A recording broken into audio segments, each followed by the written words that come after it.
Hello मेरे प्यारे students, क्या हाल चाल। हमें उम्मीद है आप सब स्वस्थ होंगे, मस्त होंगे और आप सब एकदम शानदार तरीके से 2025-26 के लिए रसायन विज्ञान का आनंद ले रहे होंगे। तो स्वागत है एक बार फिर से क्लास 12th के केमिस्ट्री में चैप्टर 1 का आज हम करने वाले हैं द इंड।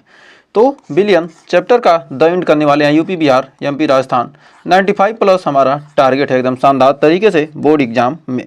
तो सभी इंपॉर्टेंट क्वेश्चन का पार्ट 1 हमने कर लिया था। पार्ट 2 में आज हम जो भी इंपॉर्टेंट क्वेश्चन आपके लिए एग्जाम में पूछे जा सकते हैं या पूछे गए थे उनको लेकर हाजिर हैं। तो इस सेशन की शुरुआत करते हैं एकदम शानदार तरीके से। तो सबसे पहले आपको होमवर्क दिया गया था कि कहा गया था कि किसी बिलियन के शानदार को व्यक्त करने के लिए कौन सा तरीका तापक्रम पर निर्भर नहीं करता है। तो कौन ताप पर निर्भर नहीं कर रहा है? मोलरता ताप पर निर्भर करता है, बिहार बोर्ड 2024 में पूछा गया था। फिर नॉर्मलता भी क्या कहता है? आयतन होता है, इसमें भी मोलरता में भी आयतन होता है, नॉर्मलता में भी आयतन होता है, फार्मलता में भी आयतन होता है, लेकिन मोललता क्या है? ताप पर निर्भर नहीं करता। तो ये तीनों क्या है? ताप पर निर्भर करते हैं, लेकिन हमारा मोललता ताप पर निर्भर नहीं करता। यानी ऑप्शन नंबर हमारा डी हो जाएगा राइट। तो उम्मीद है यहाँ तक कोई डाउट नहीं होगा। तो देखिए एक और शानदार क्वेश्चन। तो कह रहा किसी बिलियन के परासर दाब को या तो पाई से कहीं लिखते हैं या पी से, पाई से या पी दोनों से प्रदर्शित किया जाता है। तो परासर दाब को निम्नलिखित में से किस समीकरण के द्वारा व्यक्त किया जाता है? तो हम जानते हैं पी भी बराबर होता है क्या, या पाई बराबर होता है क्या सी आर टी, या पी भी बराबर होता है एन आर टी। तो कह रहा पाई बराबर C R T, pi T ये तो होगा ही नहीं, या पाई टी, यहाँ भी पाई टी आ रहा है, ये भी नहीं होगा। फिर पाई आर ये भी तो नहीं होगा। तो पाई सी, यानी पाई बराबर क्या होता है? सी आर टी, पाई बराबर होता है सी आर टी, लेकिन ये भी क्या है? ये भी गलत लग रहा है। तो इसमें से कोई ऑप्शन नहीं होने वाला है, लेकिन यहाँ पर आप इसको ऑप्शन को सही कर सकते हैं। तो यहाँ से क्या करिए, पाई बराबर लिख दीजिए, हमारा ये लास्ट में हो जाएगा कितना? पाई बराबर हो जाएगा सी आर टी, पाई बराबर हो जाएगा सी आर टी। तो पाई बराबर सी आर टी। तो ये हमारा क्या? हमारा यहाँ पाई क्या है? हमारा परासरण दाब है। पाई क्या है? परासरण दाब। हमारा सी क्या है? सांद्रता। सी हमारा क्या है? सांद्रता। सी हमारा क्या है? सांद्रता है। और आर हमारा क्या है? नियतांक है। और टी हमारा क्या है? ताप है। तो टी हमारा क्या है? ताप। तो पी वी बराबर एन आर टी। तो हमारा क्या होगा? पाई बराबर सी आर टी। तो बोर्ड एग्जाम बिहार बोर्ड में 2021 में पूछा गया क्वेश्चन था। तो उम्मीद है यहाँ तक आपको कोई डाउट नहीं होगा। तो अब आइए शुरुआत करते हैं क्वेश्चन की।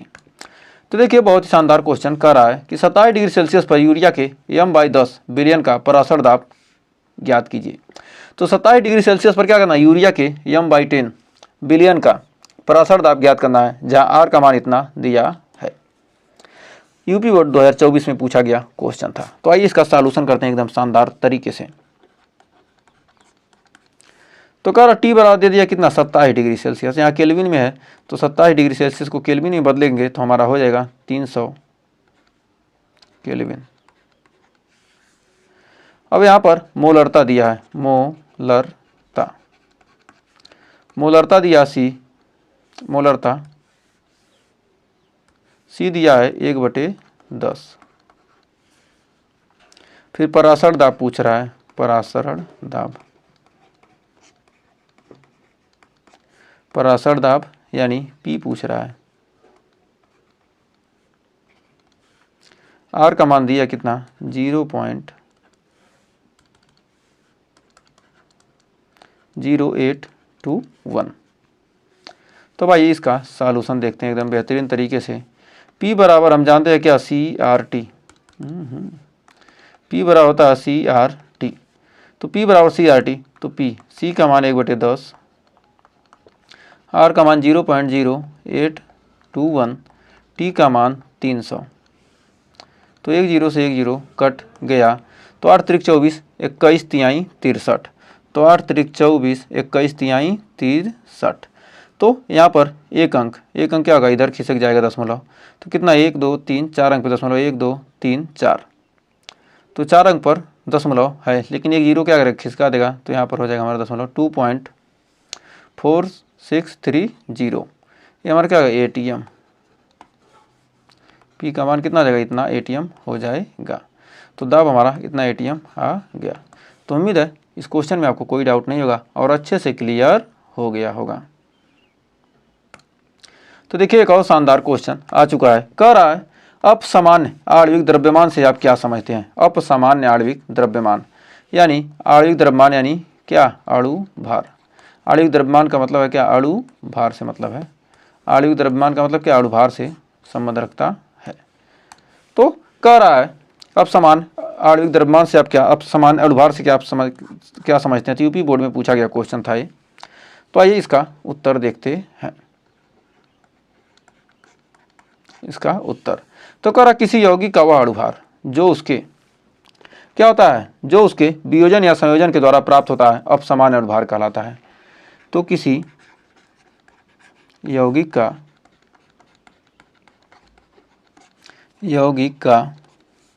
वह अणु भार किसी यौगिक का वह अणु भार जो उसके वियोजन या संयोजन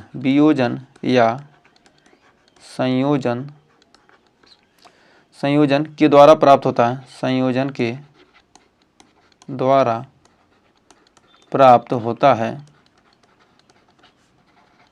वियोजन या संयोजन के द्वारा प्राप्त होता है, अपसामान्य अणु भार कहलाता है। अपसामान्य अणु भार कहलाता है, अणु भार कहलाता है। क्या कहलाता है, अपसामान्य अणु भार कहलाता है। जैसे हमारा एग्जाम्पल के लिए हमारा KCl टूटेगा क्या बनाएगा, K प्लस और Cl माइनस बनाएगा। तो क्या हो रहा है, यह दो अणुओं में क्या हो रहा है, टूट जा रहा है। यह कितने में टूटा है, 2 में टूट रहा है। तो पहले KCl का अणु भार कितना था, सामान्य अणु भार, सामान्य अणु भार।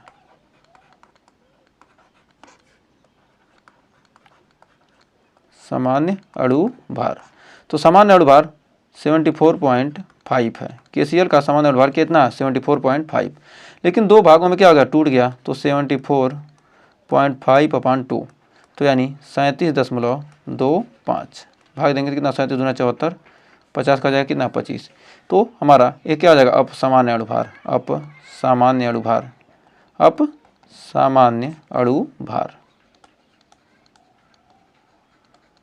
ये हमारा क्या होगा, अपसामान्य अणु भार आ गया। तो हमें उम्मीद है इस क्वेश्चन में आपको कोई डाउट नहीं होगा और अच्छे से क्लियर हो गया होगा।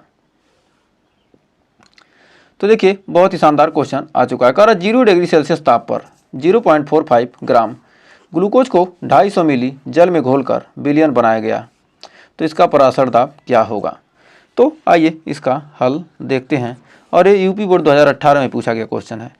तो कह रहा कितना, 0 डिग्री सेल्सियस ताप पर, टी का मान 0 डिग्री सेल्सियस है, तो केल्विन में बदलेंगे तो 273 केल्विन हो जाएगा। तो 273 केल्विन हो गया। अब कह रहा क्या, ग्राम ग्लूकोज यानी W दे दिया कितना, 0.45 ग्राम। अब कह रहा ग्लूकोज है C6H12O6 का अणु भार होता है कितना है, 180। कह रहा 250 मिली यानी आयतन भी दे दिया, आयतन भी का मान दे दिया कितना, 250 ml, 250 ml यानी 0.250 लीटर। आर का मान कितना है, 0.0821 और पी यानी पराशर दाब पूछ रहा है। तो पराशर दाब पूछ रहा है, क्या पूछा है, पराशर दाब पूछा है। तो यानी अब पराशर दाब पूछा तो पराशर दाब आसानी से निकाल सकते हैं। तो हम जानते हैं पी भी बराबर होता है क्या, W/m/RT। पी भी बराबर होता है W/m/RT। तो पी भी का मान कितना है हमारा, 250 यानी 250 W का मान कितना दिया है हमारा 0.4 ग्राम 45 ग्राम। M का मान हमारा M ये हमारा क्या है कैपिटल M है। अणुभार कितना दिया 180 गुणे हमारा R का मान 0.0821 और T का मान हमारा कितना 273। तो हमारा आ जाएगा कितना 45 चौका और यहाँ पर कितना आ जाएगा 0.2 हटेगा तो कितना आ जाएगा गुणे 100 45 चौका। तो हमारा यहाँ पर ये दशमलव हटेगा तो कितना होगा 45 चौका आ गया 4 बार कट गया। अब यहाँ पर हमारा P का मान निकल कर आ जाएगा 0.0821 गुणे 273 बटे है हो जाएगा कितना यहाँ पर हो जाएगा इधर गुणा होगा तो कितना हो जाएगा हमारा 25 2 पे दशमलव था हट जाएगा और गुणे 4। अब बढ़ते हैं आगे। अब यहाँ पर P बराबर हमारा हो जाएगा कितना 0.0821 गुणे 273 बटे 100। अब यहाँ पर हमारा इसमें इन दोनों का क्या करेंगे गुणा करेंगे तो हमारा आएगा 0.224 ATM।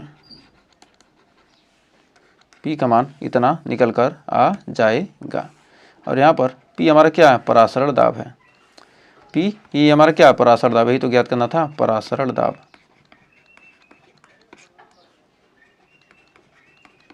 ये हमारा क्या हो जाएगा आंसर हो जाएगा। तो उम्मीद है यहाँ तक कोई डाउट नहीं होगा और अच्छे से क्लियर हो गया होगा। तो देखिए बहुत ही बेहतरीन शानदार क्वेश्चन कर रहा है समान ताप पर किन विलयनों के युग्म समपराशरी होते हैं। मतलब सामान्य ताप पर किन विलयनों के परासरण दाब क्या होते हैं समपराशरी। तो यहाँ पर परासरण दाब क्या होंगे बराबर होंगे यानी P1 बराबर P2। तो कह रहा समपराशरी विलयन के लिए परासरण दाब क्या होता है बराबर होता है और सांद्रता भी क्या हो जाता है बराबर हो जाएगा। तो I1 बराबर क्या हो जाएगा I2 भी हो जाएगा। यूपी बोर्ड 2018 में पूछा गया क्वेश्चन है। तो कह रहा है समान ताप पर किन विलयनों के। तो यहाँ पर हमारा समान ताप पर इतना है और ये इतना है, इतना मोल है NaCl और इतना Na2SO4। तो यहाँ पर I का मान Na प्लस Cl माइनस और यहाँ पर क्या होगा I का मान बराबर नहीं होगा। यहाँ पर भी क्या I के मान अलग अलग हैं, ये क्या होगा टूटेगा ही नहीं। तो यहाँ पर I का मान 0 हो जाएगा। यहाँ पर फिर ये यूरिया ये भी नहीं टूटेगा तो यहाँ पर I के मान क्या होंगे बराबर नहीं होंगे। यहाँ पर CaNO2 तो यहाँ पर I का मान कितना देगा I का मान यहाँ पर 3 होगा और Na2SO4 2Na प्लस यानी क्या होगा I का मान कितना 2Na प्लस SO4 माइनस यानी क्या होगा I का मान यहाँ पर भी क्या आ जाएगा 3 हो जाएगा। यहाँ पर I के मान क्या है बराबर है। यहाँ पर यूरिया वियोजित नहीं होगा, यहाँ भी यूरिया वियोजित नहीं होगा और Na2 यहाँ का Na प्लस Cl माइनस यानी क्या I का मान 2 हो जाएगा और यहाँ पर 2Na प्लस SO4 माइनस यानी 2 I का मान 3 हो जाएगा यहाँ पर। तो यहाँ पर I का मान 3 है, यहाँ पर 2 है तो ये भी बराबर नहीं है। तो इसलिए क्या होगा समान ताप पर किसके युग्म हमारा ऑप्शन नंबर डी हो जाएगा राइट। तो उम्मीद है यहाँ तक आपको कोई डाउट नहीं होगा और अच्छे से क्लियर हो गया होगा। तो देखिए एक और शानदार क्वेश्चन आ चुका है। कह रहा है 20 डिग्री सेल्सियस पर किसी पदार्थ के 45 ग्राम प्रति लीटर विलयन का परासरण दाब 3.2 वायुमंडल है तो विलयन स्थिरांक के मान की गणना कीजिए। और आणविक द्रव्यमान 342 है। आणविक द्रव्यमान कितना 342 है। तो विलयन स्थिरांक यानी R का मान पूछ रहा है। 2 नंबर में पूछा गया था 2024 में। तो कह रहा है इसका हल आइए देखते हैं। तो T बराबर कितना दे दिया 20 डिग्री सेल्सियस यानी 293 केल्विन हो जाएगा।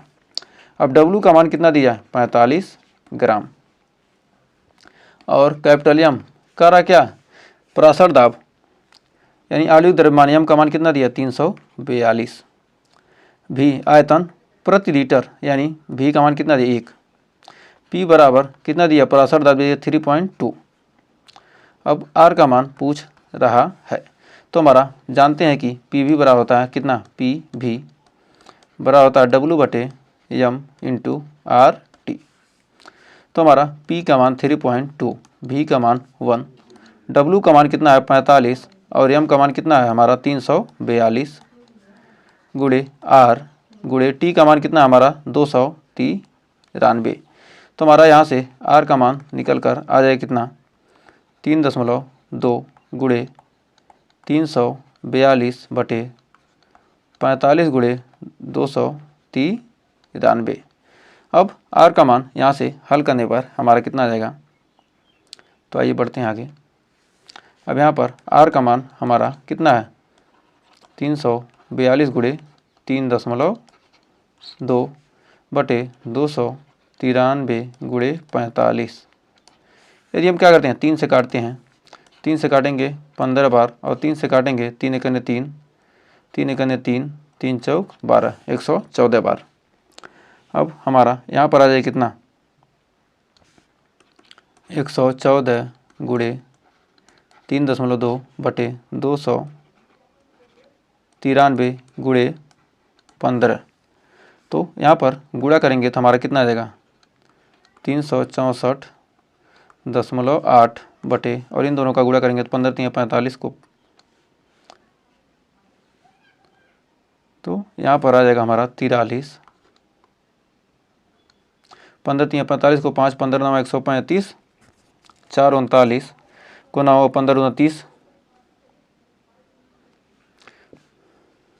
तो जाएगा क्या 43 एक सेकेंड इसको ऐसे 15 3 45 को 5 15 9 135, 35 3 38, 1 39 10 49, तो जाएगा कितना 49 को 9 और 15 दूना 30 4, एक सेकेंड इसको बुरा से करते हैं 15 3 45 को 5, फिर 15 9 135, 35 4 39 को 9 और 15 दूना 30, 15 दूना 30,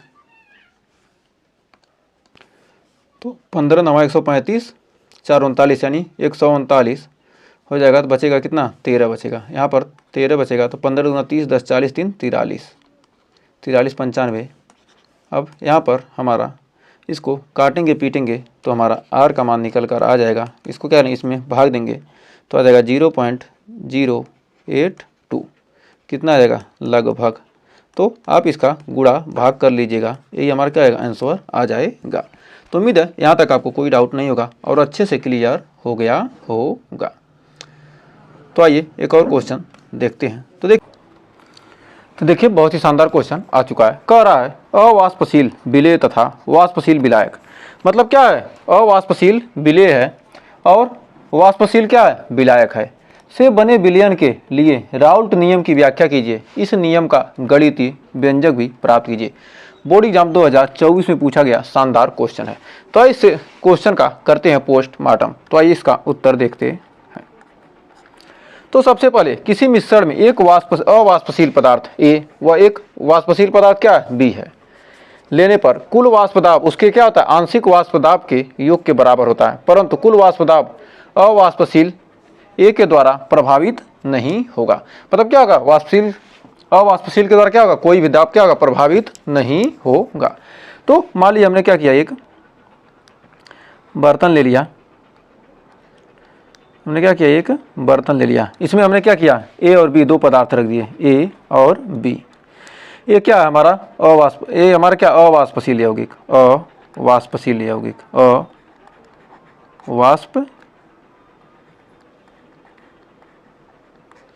अवाष्पशील यौगिक, ये हमारा क्या है अवाष्पशील यौगिक है। तो यह क्या लगाएगा P दाब लगाएगा, लेकिन जब वाष्पशील है, जब वाष्प बनेगा ही नहीं तो कोई दाब लगाएगा, ये कोई दाब नहीं लगाएगा। B हमारा क्या है वाष्पशील, B हमारा क्या है वाष्पशील यौगिक है, वाष्पशील B हमारा क्या है वाष्पशील यौगिक है, यौगिक है। तो यह दाब कैसा दाब लगाएगा, यह लगाएगा दाब कैसा PB दाब लगाएगा। तो हम जानते हैं कि हम राउल्ट के नियम से जानते हैं कि किसी मिश्रण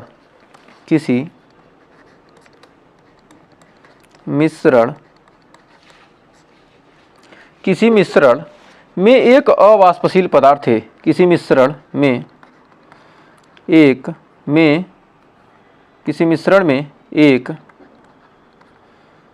अवाष्पशील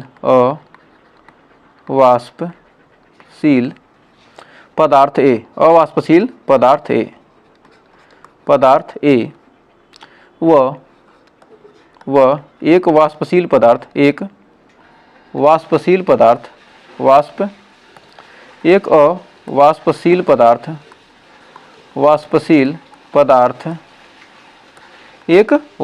पदार्थ बी लेने पर, यानी किसी मिश्रण में क्या कहते हैं, ए को अवाष्पशील मान लेते हैं और बी को क्या कहते हैं, वाष्पशील लेने पर कुल वाष्प दाब जो होगा, कुल वाष्प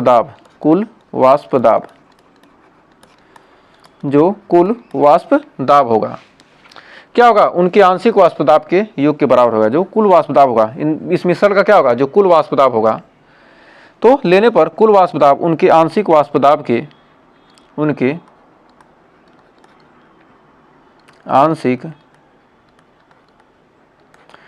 आंशिक वाष्प दाब के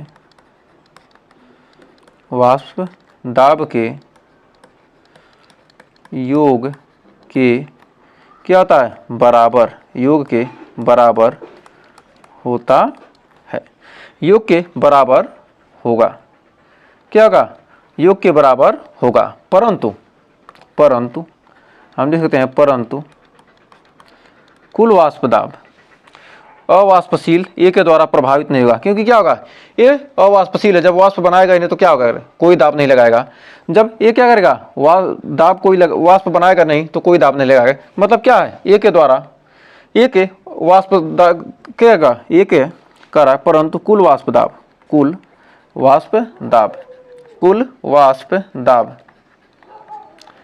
अवाष्पशील ए के द्वारा,